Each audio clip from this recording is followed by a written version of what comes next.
तर कुणी काहीही केलं तरी आम्ही 20 तारखेला मुंबईला येणारच असा इशारा आता मनोज जरांगे पाटील यांनी दिलेला आहे आणि आम्ही 100% मुंबईला जाणार आणि ओबीसी मधूनच आरक्षण घेऊन येणार असंही मनोज जरांगे पाटील म्हणालेले आहेत।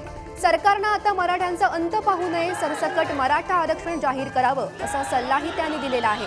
तर बुलढाण्यात सिंदखेड राजामध्ये जिजाऊंना मनोज जरांगे पाटील यांनी अभिवादन केलं आणि यावेळी त्यांनी नरेंद्र मोदींवरही निशाणा साधलेला आहे। 144 त्यांनी 18 तारखेपर्यंत लावलेली होती। आता माहिती नाही मला, परंतु आता आमचा नाविलाज आम्ही जाणार आहेत। आम्ही 18 तारखेपर्यंत त्यांनी 144 लागू केला होता म्हणून आम्ही 20 तारीख धरली होती। तुम्ही पुढे लांबीत राहणार तर आमच्या न्यायापासून आम्ही हटणार नाही। पण 18 ला न जाता 20 ला जाऊ, परंतु आमचा नाविलाज आहे, आम्हाला जावं लागणार आहे 20 ला। एक वेळेस आम्ही आव्हान केलं होतं, विनंती केली होती सरकारला सांगा, बार आव्हान करायला एवढे लेचे पेचे मराठी थोडे आहेत। आम्ही आमच्या स्वतःच्या बळावरती आंदोलनही करतो आणि आम्ही छत्रपतींना यांनाही मानतो, राजमातांनाही मानतो।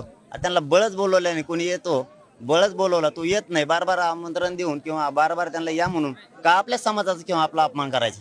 अजिबात नाही करायचं, काय आवश्यकता नाहीये। एकदा विनंती केली, त्यांना माणूस की जिवंत असायला पाहिजे, त्यांच्यात नाही राहिली, सामान्याची आता गरज नाही।